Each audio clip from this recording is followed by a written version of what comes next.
It was hard to win without Derrick Henry in your lineup last week. Should you go back to him this week against Detroit? And it's that time of year when the rookies are getting extra work. We'll tell you which rookies to put in your lineups this week.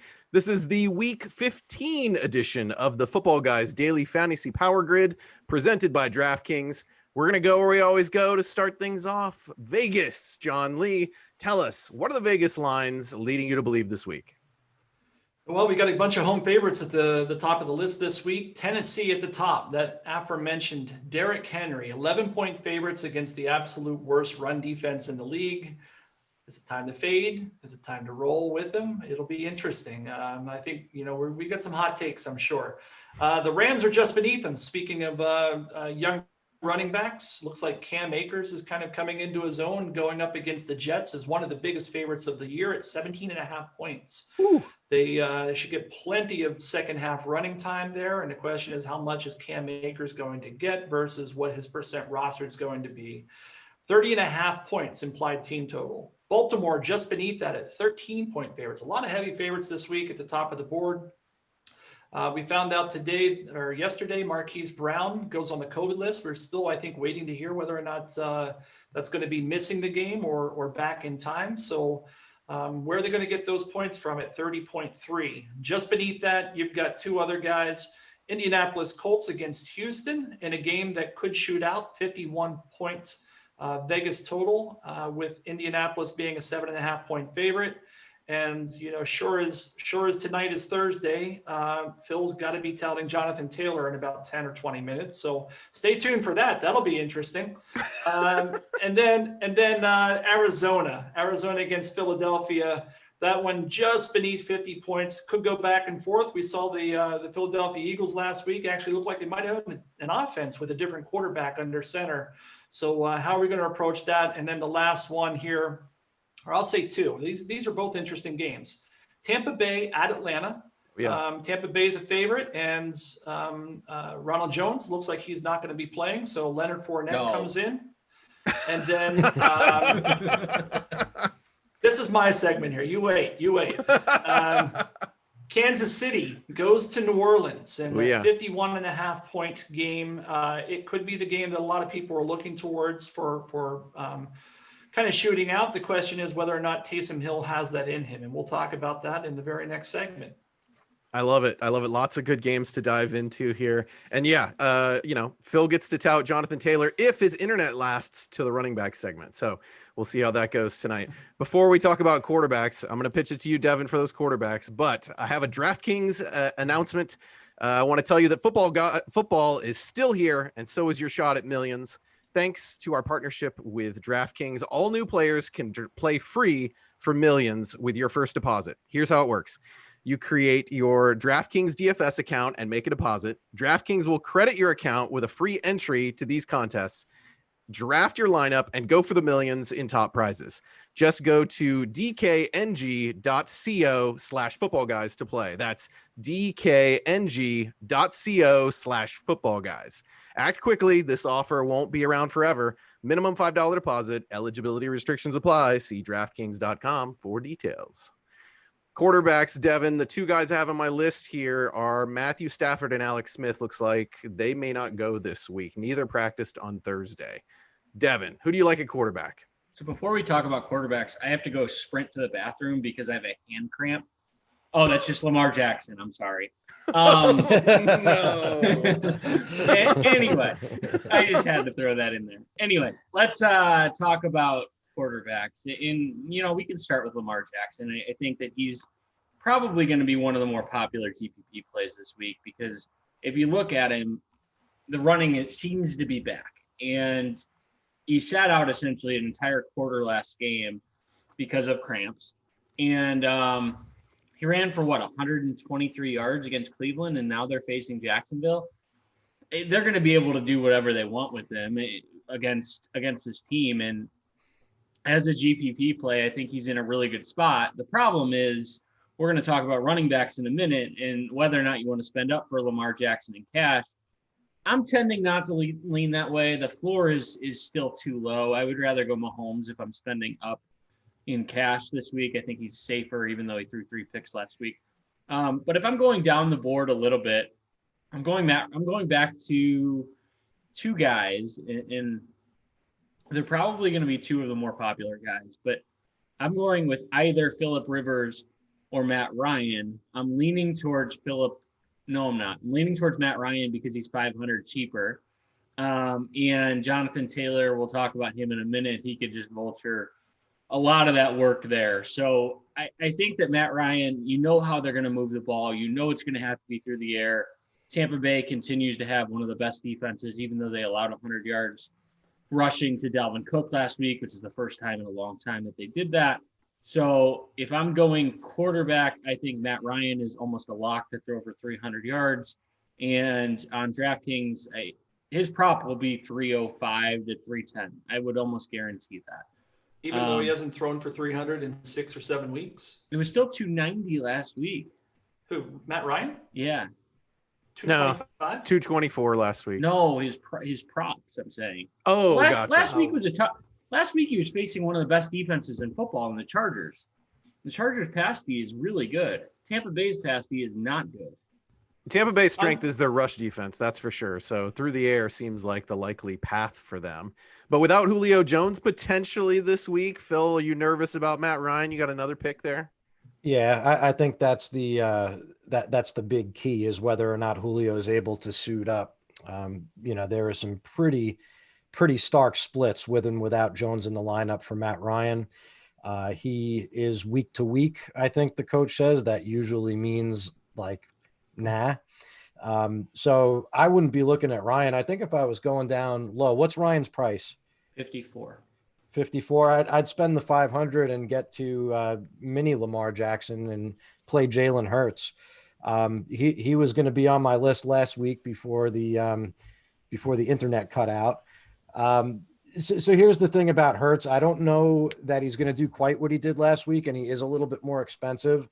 But the way that they design runs for him, and the way that he was able to throw the ball, and I think that Arizona is a defense that could definitely bend enough to allow him to do enough as a passer, to tack on to his rushing totals to get him to at least 20 points. I mean, just with the way those runs were working, this is a guy who ran for like 1,300 yards and 20 touchdowns in his last season in college. When he came in 2 weeks ago, it took him about a quarter and a half to crack double digits DraftKings points. And then in his first start against a really tough New Orleans defense, he almost gets to 25. So I don't know. He's a candidate for the 100-yard rushing bonus just about every time out. I think that there's kind of like been a shift, right, away from the Matt Ryans this year, where now you've got a group of quarterbacks that have this rushing ceiling, and you almost need it, like in cash games and in tournaments, from your quarterback spot in order to really get there. These pocket guys like Rivers and Matt Ryan, they just don't have that extra gear. So I think I'd go with Hurts in cash. John, did you agree with the Hurts pick there? Yeah, Hurts was in my article last week as a cash game quarterback as well. Called out a lot of the same things that Phil's already called out. He's a guy I like this week in cash again. I just, for all the reasons that Phil's already kind of outlined, and add another layer, perhaps. We saw last week what Lamar Jackson did against a defense that primarily plays man, and Arizona plays man probably more than just about any defense in the league. So you add that layer on top of it. I like him quite a bit at 5,900. If you don't want to go there, Philadelphia's implied team total is 21 points. And the other team that I'm thinking about, their quarterback for cash game play, is a quarterback of the same mold, and that's Taysom Hill. He's $100 more. Oh, Hear me out. If I did this for you, you do. No, you make verbal cues. I do that. Listen, you're the silent He makes assassin. faces. So he's been the starting quarterback now for 4 games. The first 2 games he had 2 touchdowns rushing in each of those games. He had 10 carries in each of those games, and one of them he threw for 200 yards. He only threw for 78 against Denver, but They won that game 31-3, so they didn't need to throw. And since then, he's played Atlanta and Philadelphia. Philadelphia is a pretty good defense. Last week against Philly, he threw for 290 and 2. And he ran the ball 5 times for 33 yards. The week before, he ran 14 times for 83 yards.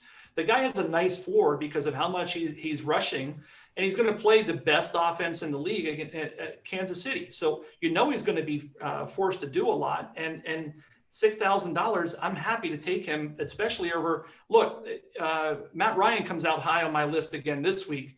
But to be quite honest, he was my other cash game quarterback last week, and I had too much of him. He hurt me.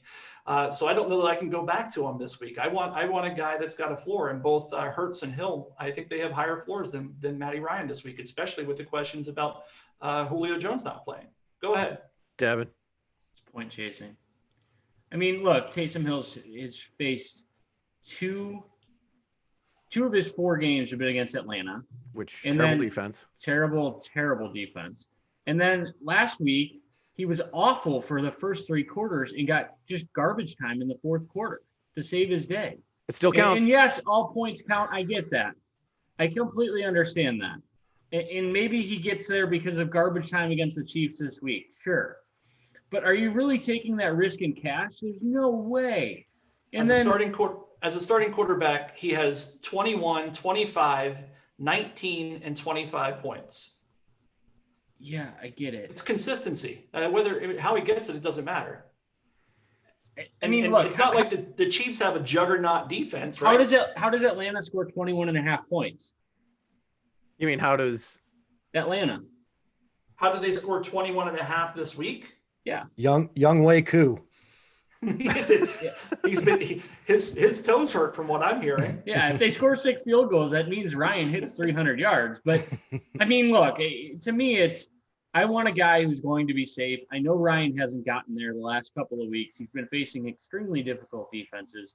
Tampa is not one of those. It's Matt Ryan this week. I like Matt Ryan a lot as a GPP play this week, and we can talk about that. But I think he's a great GPP play. Just can't do it in cash. Phil, tell me about a GPP quarterback you really like this week. Yeah, so John mentioned that the Titans have the highest implied total on the slate this week at 31 points. I think the field is going to be on Derrick Henry big time after he stampeded the Jaguars last week. And I think that the clear leverage play is going to Tannehill and his pass catchers. We'll talk a little bit later about which pass catchers those might be. I am a tad worried about this Matthew Stafford, Chase Daniel thing. I'm still kind of thinking that through. If Chase Daniel gets the start, are the Lions going to be able to do enough to keep Ryan Tannehill throwing? Remains to be seen. So I'm a little leery. But I think you have to try that just from a GPP leverage standpoint. And then I don't mind Mitchell Trubisky, 5,500 on DraftKings against the Vikings. Can your internet go out? You're breaking up. You're going into a tunnel. Listen, he's been playing pretty well since he took the starting job back over. He has legitimate upside. We've seen it year after year. I mean, he doesn't have to be good at football to score fantasy points. And that's what's been going on. There's a 47-point total in that game. It's implied to be pretty close. And I think it's the type of game that could easily go over that total. And I like the way that that game stacks up with most of the receiving work going to Allen Robinson and then the bring back with Dalvin Cook. John, any GPP plays you want to mention? You mentioned Matt Ryan as a GPP play. Who else you got? Yeah, I like the Tannehill call. Tannehill, not Tannehill.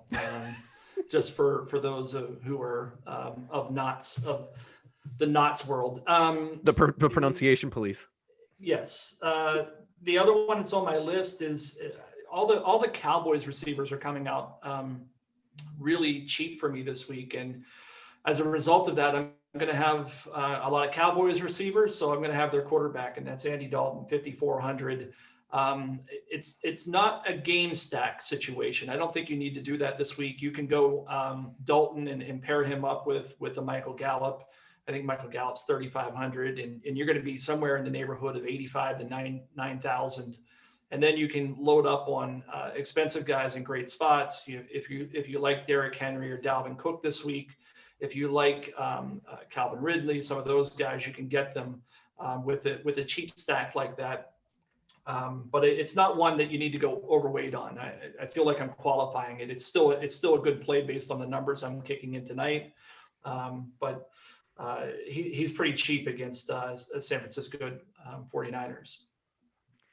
All right, so it sounds Jared like Goff needs to be mentioned as a GPP play. all right. What do you think? Tell us more. Cam Akers is going to be one of the more popular running backs this week. It's a leverage play. The Jets are terrible. They can't stop anybody. We've seen Goff in favorable matchups throw for 350 and 4. I think he has as high of upside as just about anybody. So, yes, the floor for Goff absolutely isn't there, but the ceiling for him is pretty significant. Nice. I like that perspective. It sounds like the cash game picks here are Jalen Hurts for both Phil and John as your top cash game pick, and then Matt Ryan for Devin. Yeah. I think I'm hearing that right. All right. Yep. Be sure to use those YouTube comments. We'll try to answer your questions. Tell us which of these picks you like and dislike. And as always, be sure to mention all those guys that you're like, why didn't you mention so-and-so? All right. Running backs. We've got a few injuries here we're looking at. Looks like Ronald Jones is not going to go this week. And Raheem Mostert is kind of on the fence. Duke Johnson looks like he is out, and David Johnson might be back from the COVID list. Chase Edmonds looks doubtful this week. Maybe that's more work for Kenyan Drake. And then Salvon Ahmed looks like he could be back after missing 2 games. So maybe that's an interesting situation. Phil, what you're saying is Mostert is not a must start. Yes, I like it. Dad jokes. Phil, tell us what running backs you like this week. Yeah, we'll start with what you just said about Chase Edmonds being doubtful. I think that one's really interesting. Kenyan Drake has been playing pretty well over the second half, kind of on the low, but he's got at least 13 DraftKings points in 7 out of his last 8 games. We've seen Kyler Murray. Something's going on with his shoulder. Whatever it is inhibiting his desire to run the football and to kind of take contact. I know that he was running more last week than he had been in the previous 2 weeks, but he wasn't doing it as successfully. I think he's still trying to protect that shoulder.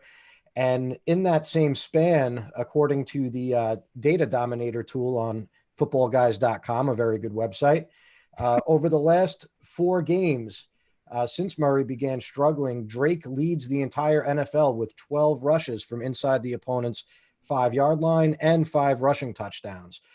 So when they're getting in close, the ball is going to Drake. He's hogging the rushing opportunities. And now if Chase Edmonds is out, there's no one else to take on that pass catching role that Edmonds was taken. So Kenyan Drake at 5,500, the floor is definitely there with or without Edmonds, I think. And I think that there's a very high ceiling there on DraftKings if we don't see Edmonds. So I would definitely play him in cash for sure if Edmonds is out. And then the other cash game guys that I'm looking at, there's plenty of guys at the top, but I think I'm kind of more in that mid-range with guys like Drake. I do like Cam Akers that the guys had already mentioned. It's pretty clear that he's taken over that backfield. He has fresh legs. He's a dynamic multi-purpose back. And, the Rams are at home. They're implied to win by more than 2 touchdowns. That is a game script ready-made for a bell cow running back, and that's what Akers is at this point. And then the other one that I'll mention for cash, I think you do have to consider Leonard Fournette at 4,500. As hard as it is to stomach after he was benched last week, he was a healthy scratch. That's likely because the team planned to ride Ronald Jones, and Fournette doesn't give you much on special teams, whereas some of the other guys do. So he was out, but now Arians and Leftwich have already said they're going to lean on him in this spot if Jones can't go. Is he officially ruled out, Ronald Jones? It's pretty certain. He's got this combination of he had to have a pin put in a finger, as well as he went on the COVID list. And Right. so even if he's only a close contact, I think 5 days of clearance is tough to He get could in still before be in crutches and be better than Leonard Fournette. but he probably won't be active. Here's the So here's the problem, right? So why did they bench him? But they kept McCoy active, and McCoy saw 31% of the snaps. That makes no sense. I think the explanation that came from the coaches was like Fournette's sort of like a bell cow style back, and we don't need him if we've got Ronald Jones. And LaShawn McCoy is like a different sort of mix it up kind of back. Sure. So Yeah, pairing him with Jones was their strategy. It's a situation where Fournette is going to go right into the role that Ronald Jones has, and McCoy is going to be the role that Fournette had been playing earlier in the year. Theoretically. Theoretically, and Fournette does have more pass catching upside than Ronald Jones could ever dream of having. And listen, Fournette takes a lot of stuff. I mean, I get it. There's fat jokes.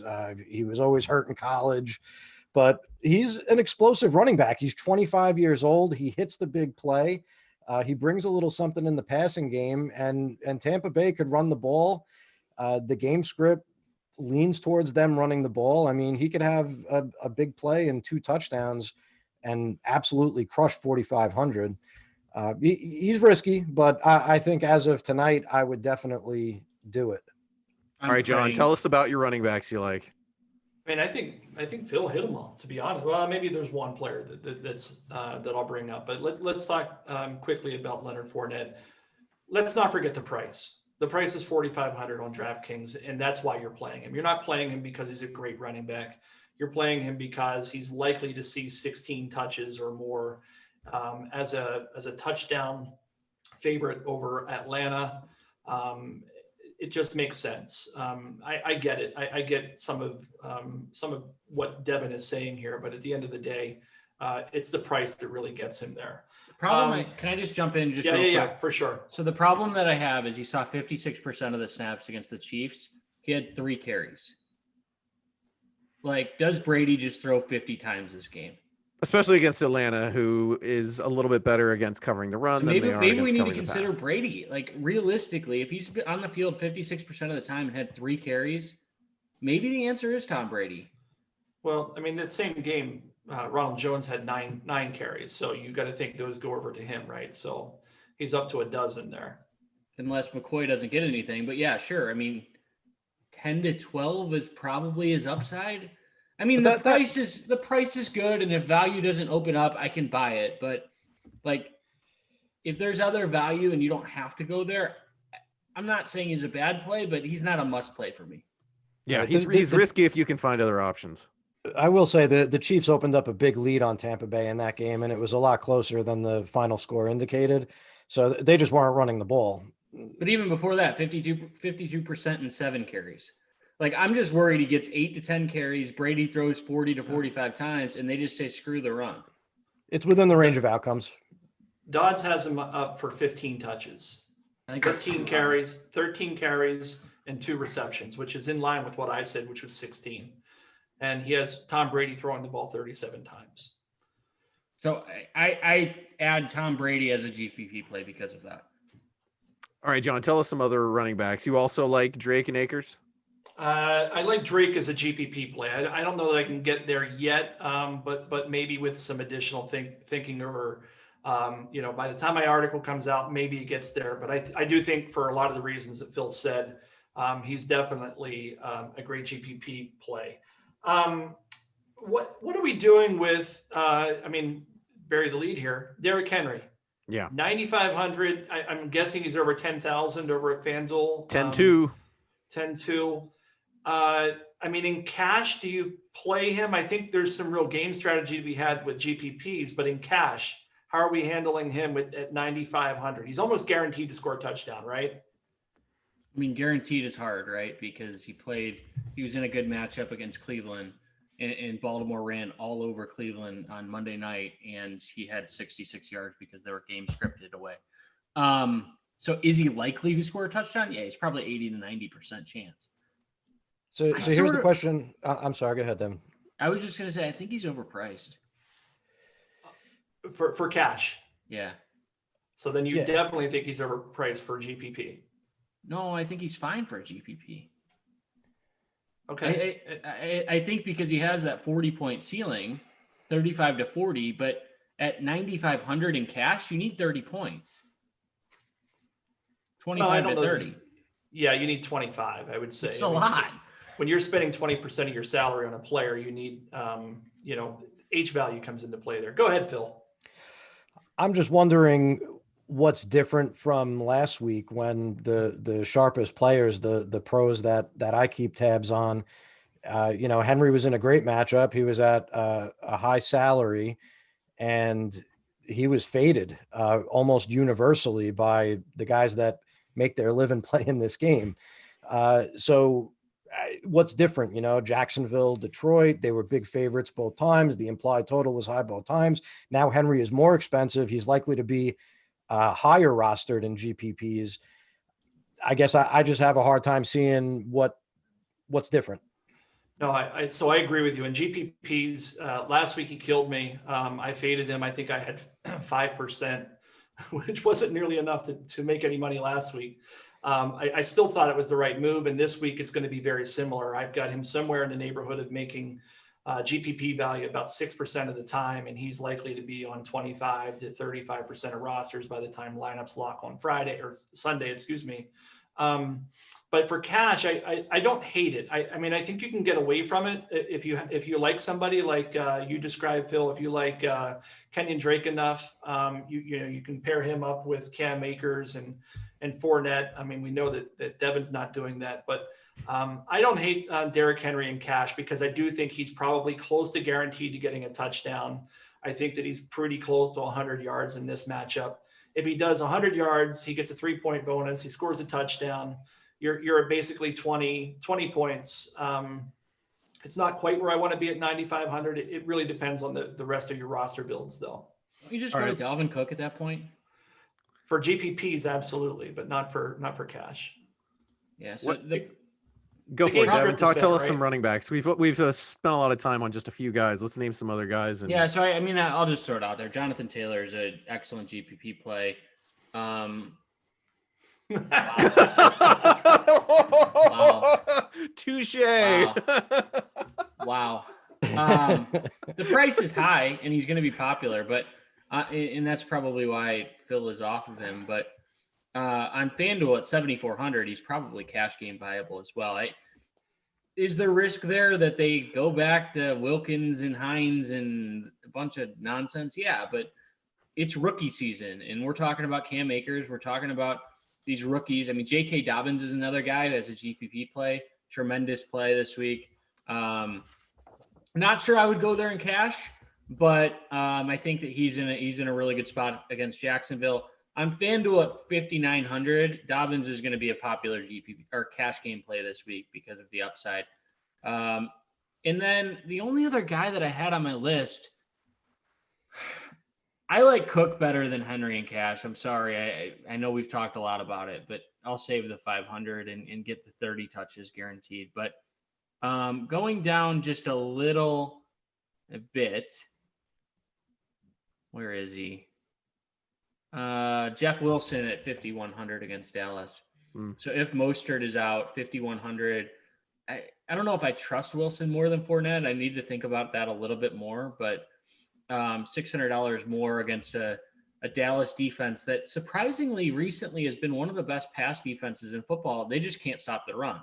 And that's the problem. So I expect I expect 15 touches from Wilson this week, and we know he's getting the red zone look. So I tend to lean him over Fournette.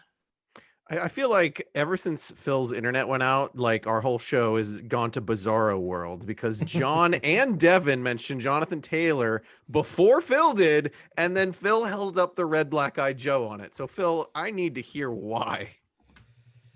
DraftKings jacked them up $1,400. I mean, props to them. They made it a very difficult proposition, and I think it's similar to the reason that a lot of people faded Derrick Henry last week.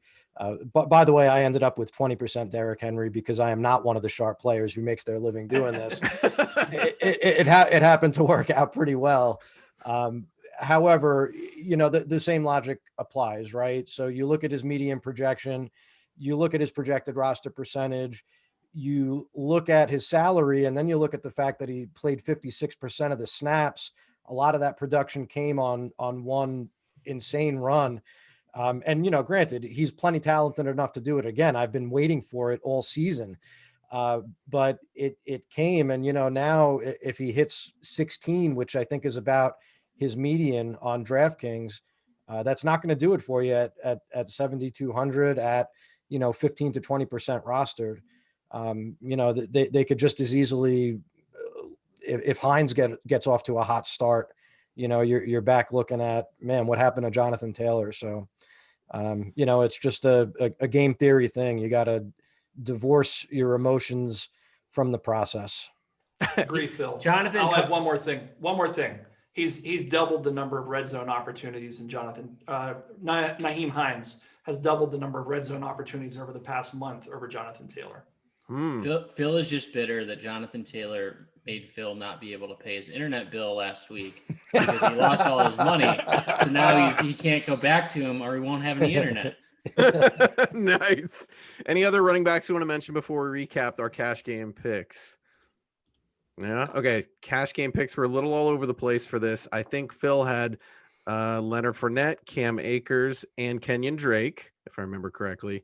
Yep. John, Fournette, and Henry. And Akers. Devin sounded like Dalvin Cook, Jeff Wilson. And Kenyan Drake. Cam Akers is a good play too. Nice. Okay, so we're kind of in the same ballpark here, although a little disagreement on Fournette. All right, make sure you hit that subscribe button so that you get notifications for all of our videos. We've got the main show, the Audible. We've got On the Couch. We've got a lot of different perspectives in the fantasy world that you're going to want to tune into. Hit that bell so you get the notifications. Give us a thumbs up. Thanks for sticking with us. Wide receivers, we're going to go to John first on this one. We're keeping an eye on Michael Thomas again. He did not practice on Thursday. Deebo Samuel is out again with a hamstring injury. There are a couple of Dolphins receivers we're looking at with Devontae Parker and Jakeem Grant, both kind of limited this week with hamstring injuries. And Brandon Cooks looks like he's a little iffy with limited practices Wednesday and Thursday. All kind of tenuous situations there. John, who do you like at receiver? Yeah, I mean, I think at the top of the list for me is Calvin Ridley, especially if Julio Jones isn't going to play, or if Julio Jones isn't going to play. Just look at what Calvin Ridley has done in the 4 games that Julio's not played this year. He's gone for 100 yards in 3 out of 4 of those games, and in the 4th game, he had like 9 catches for 50 yards and a touchdown, and they won that game by 40 points. So they stopped throwing midway through the 3rd quarter. He looks like a shoe-in for a 100-yard game again, and gladly take him against that run funnel defense, Tampa Bay. In cash?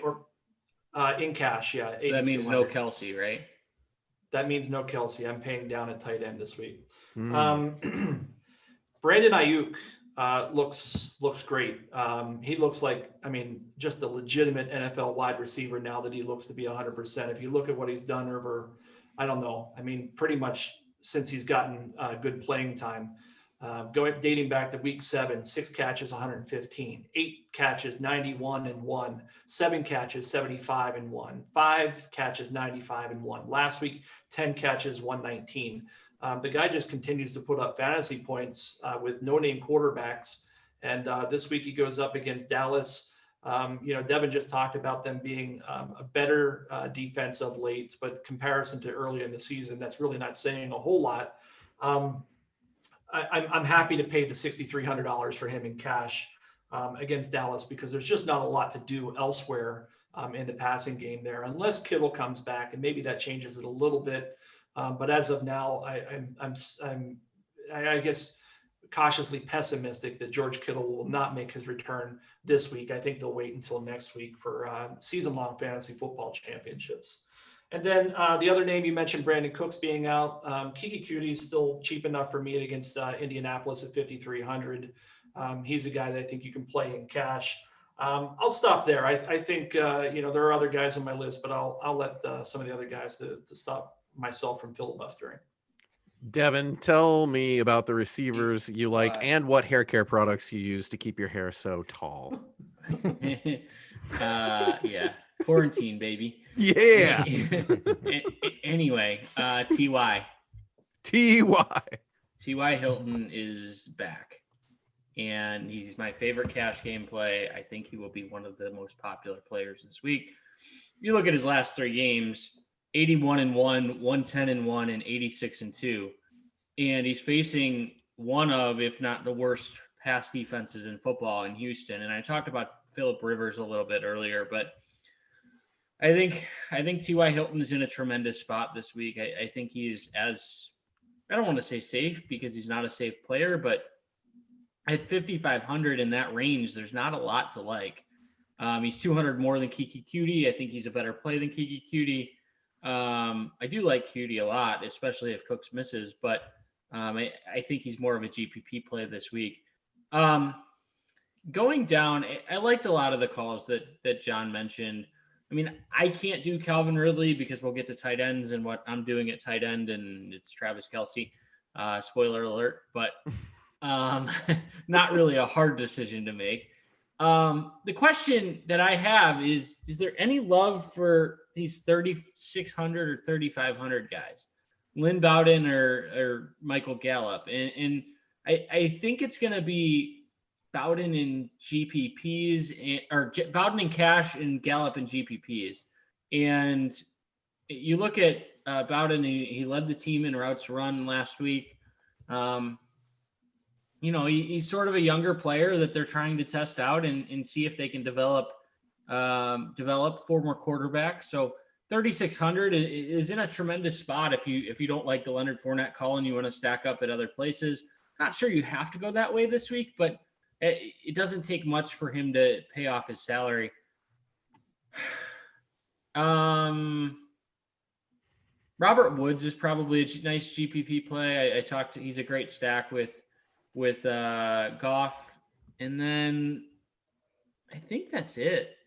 I mean, Allen Robinson on FanDuel continues to be too cheap. Yeah. Phil, receivers. Sure. So my 2 guys that I had highlighted here for cash games have been mentioned, but I'll give some context to what John was saying about Brandon Aiyuk and how well he's been playing. Since week 7, he's averaged 21.74 DraftKings points per game, and there are only 2 wide receivers over that span averaging more. Those wide receivers are Devontae Adams and Tyreek Hill. So that's not to say that Aiyuk should be the wide receiver 3 on this slate, but he certainly should not be the wide receiver 17, which is where he's priced. So I think you're getting exceptional value with Aiyuk. And I totally agree on T.Y. Hilton. What in the world happened to him earlier this season is like one of life's greatest mysteries. I don't know if he was hurt, if he was out of sync with Phillip Rivers, but he's definitely turned it back on. Like Devin said, he's getting there with deep shots. He's getting there with red zone catches. So I'm all aboard for 5,500 in cash. Tournaments. So my stack with Ryan Tannehill would be Corey Davis. One of the things that I've liked doing in GPPs over the years is loading up on the busted chalk from the previous week. And Corey Davis, he was the 3rd highest rostered wide receiver in the Millionaire Maker at about 18% last week. I think he's going to go off at about half that number. He's the same price. And again, he's in a similar spot to the one that made him so popular last week. Not much has changed. The Lions are the only thing they're worse at than defending the run is defending the pass. Over the last 5 weeks, the Lions have allowed 1,203 passing yards, and no other team in the NFL has given up more than 977. So they are in last place by a mile, and Davis gives you that field leverage on Derrick Henry. I do like Justin Jefferson to bounce back. I think that even though he had a down game, the market share was still there at 25%. The air yards market share was still there at 40%. I think he should be fine against the Bears. DJ Chark. By the way, I think this show could use a little bit more prop comedy. So DJ Chark, do do do do do. DJ Chark, do do do do do. DJ Yeah. Chark, do do do do do. DJ Chark. I just can't. Devin, you let me down, buddy. You let me I down. know. So Nice prop use. DJ Chark has, I think Devin just said it, right? I mean, people have been going to him all season, and he's only been playable in 2 out of 11 games. But those 2 games were a 6x return on his current salary. He reached 30 DraftKings points. So the ceiling is intact. He gets Gardner Minshew back. Minshew is not a world beater, but he is better than Jake Luton and Mike Glennon, and he does have a history of supporting Chark's ceiling games. And the targets have been there for Chark the last 3 weeks. He ranks really high in that unrealized air yards category that I like to peek at. So maybe he gets there with Minshew throwing the ball a ton. Remember when you tried to use that stat and convince us that it was a cash game stat? I don't know if I think you said, hey, air yards don't matter for cash games. I You don't said think DK Metcalf earlier, but anyway. Okay. All right, go ahead. I don't remember that either. John, tell us about some GPP receivers you like. I think it'll depend on what happens there in Atlanta. I like all the receivers this week. I mean, all of them. Ridley, Russell Gage. I like. We'll get the tight ends. Hayden Hurst, which again underscores how much I like Matt Ryan, because I like all those guys. I think they're going to be low rostered, and they're priced too cheaply for their implied projections in a game that I think they're going to be throwing the ball quite a bit. Michael Gallup was already mentioned. He's on my list. Tyreek Hill, I was surprised hasn't come up. The guy's been doing nothing but scoring touchdowns. I know he's expensive, but that you're paying up to be contrarian this week with Tyreek Hill. People are going to think that Lattimore is going to do something with him. No, he's not. The guy is going to run right by him with the best quarterback in the league. I'm happy to go with Tyreek Hill, 8,800. If I can get him at sub 10%, he's going to be a guy I like quite a bit in run back stacks with Taysom Hill. We'll talk about who I like maybe in the stack section to run with Taysom Hill.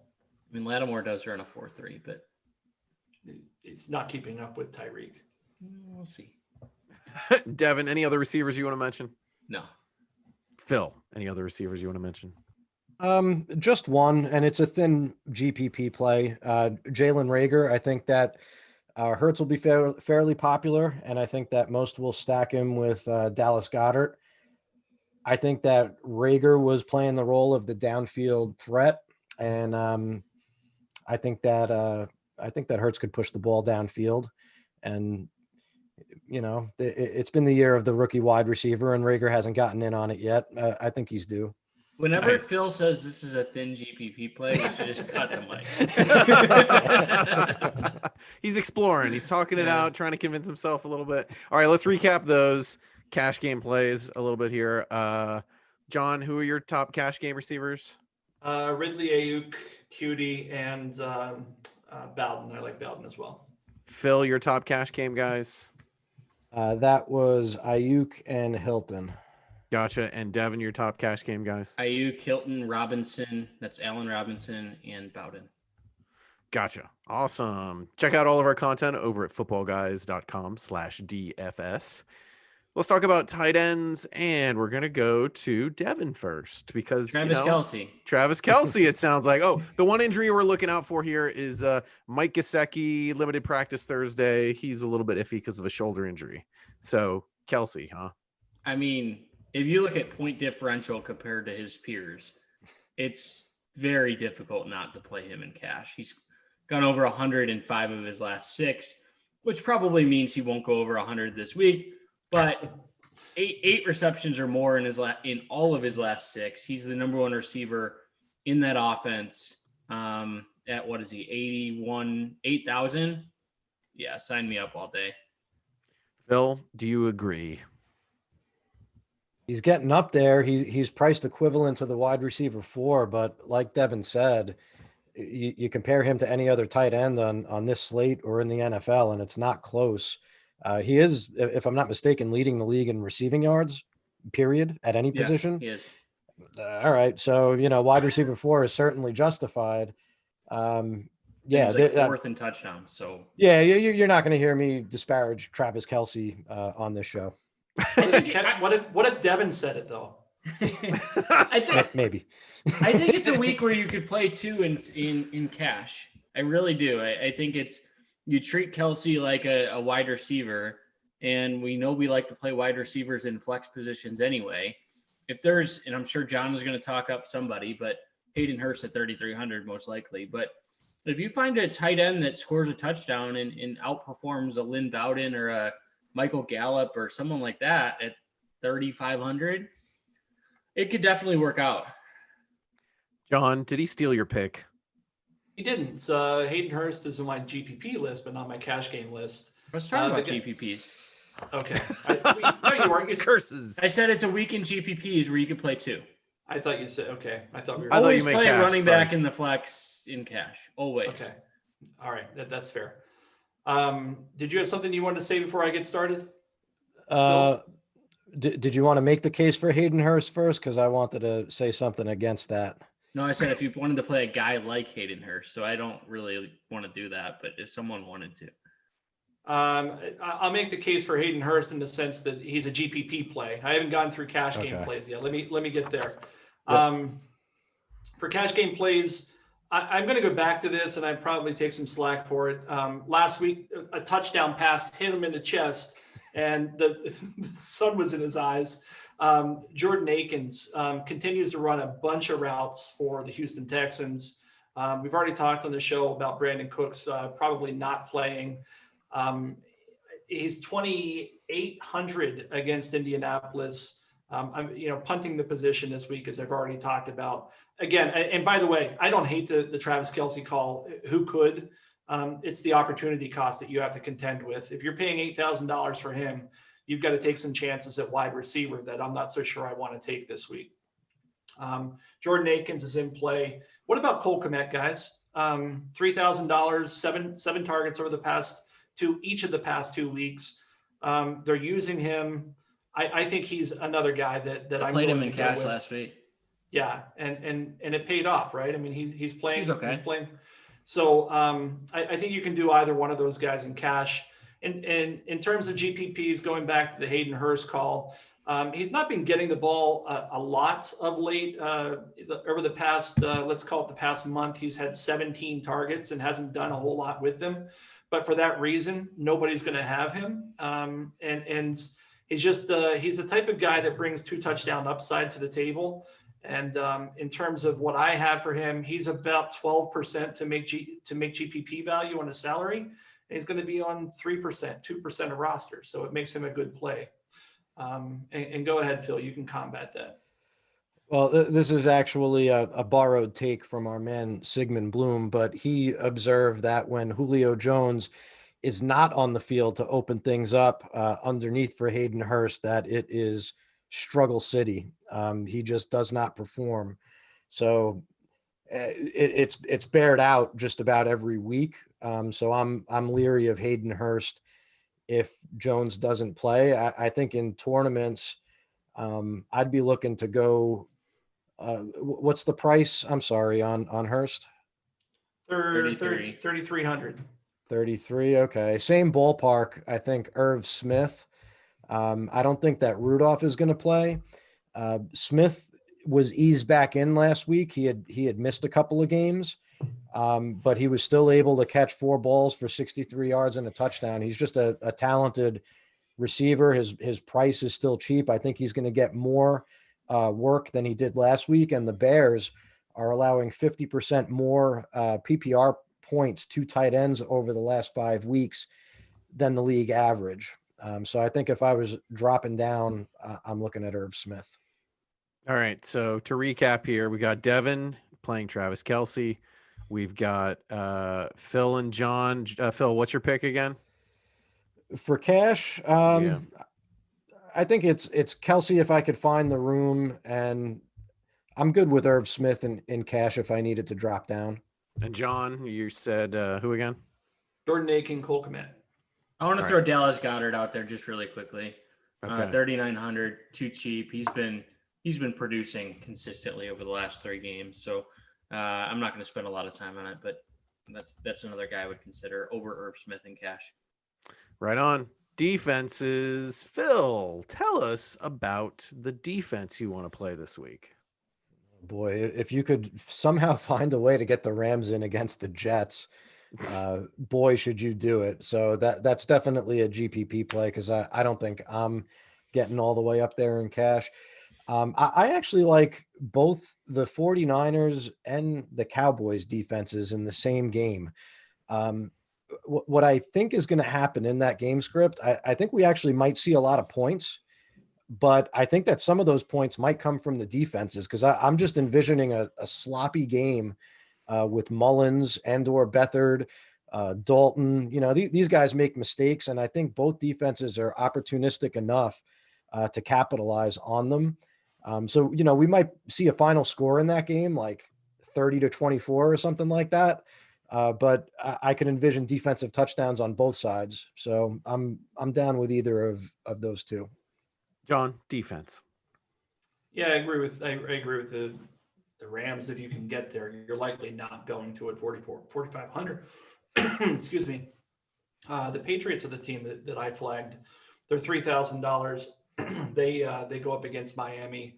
I just think that they're too cheap for the floor that they bring to the table as well as some of their upside.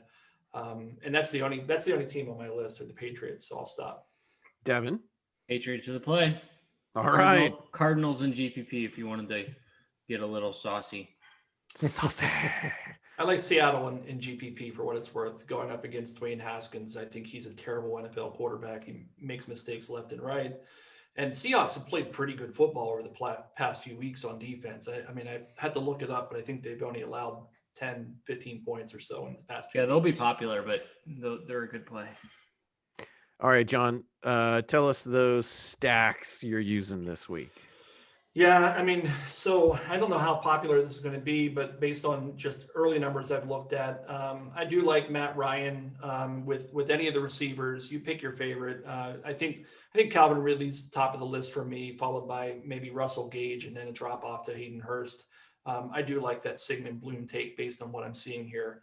I'll have to weigh that out a bit more and see what I think. But run that back with Fournette. I know that Devin doesn't like that call, but given his upside and some of the numbers I looked at earlier today, I think you can do that and hope that Tampa Bay jumps out to the early lead the way that Vegas is projecting, and then let Matt Ryan do what Matt Ryan does inside his Georgia Dome. Ryan Tannehill, I think somebody else called him out earlier. Okay, that was Phil. I like pairing him with Jonnu Smith this week. Jonnu's 3,700.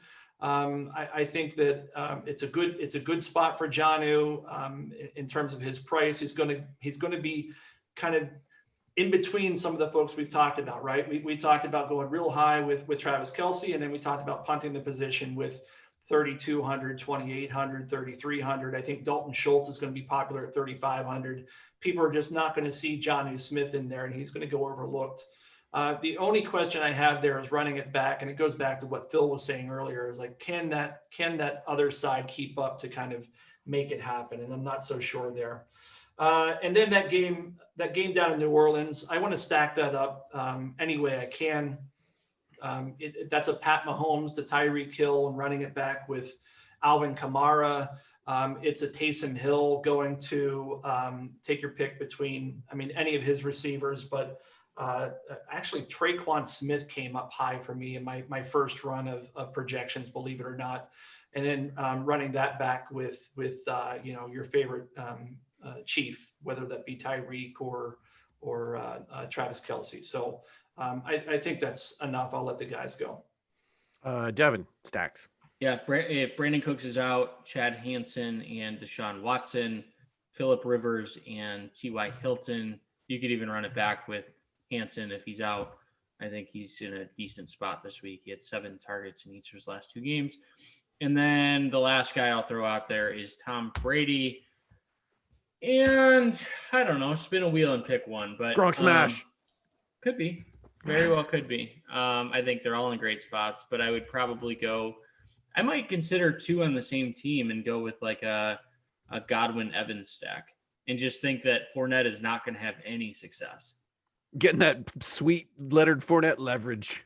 Yep. Phil, talk to me about stacks. Sure.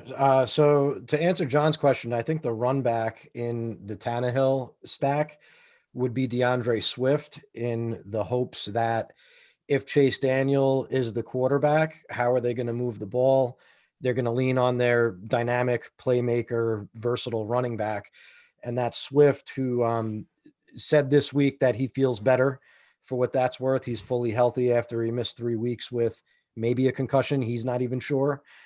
So if he could get back to that 70% snap share and backfield touch share that he had in week 10, that's a really nice spot against Tennessee, and one way that Detroit could keep it close. So I like Tannehill, Corey Davis, and Swift. And then, yeah, Tom Brady, I think, is going to kind of go underappreciated, and you could get some leverage off Fournette. I don't know if I would go Godwin and Evans in the same lineup. I just think that the chances of both of those guys reaching a ceiling in the same game, they've been pretty low with Brady. So I think I might use one of them, pick one. Godwin is my preference. But I do like Gronkowski. I think that at tight end, if we're looking at touchdown expectation anyway, I think Gronkowski should be right there behind only Kelce and Mark Andrews, given the matchup and given how he's produced in the last couple of weeks. That's really it. Nice. Excellent work, fellas. Be sure to check out all of our content over at footballguys.com. We'll be back next Thursday morning with our special holiday week 16 episode. On behalf of John Lee, Devin Knotts, and Phil Alexander, I'm Austin Lee saying thank you for watching and thanks for being a football guy. Be sure to check out all of our content over at footballguys.com/DFS by clicking the button in front of Devin's face.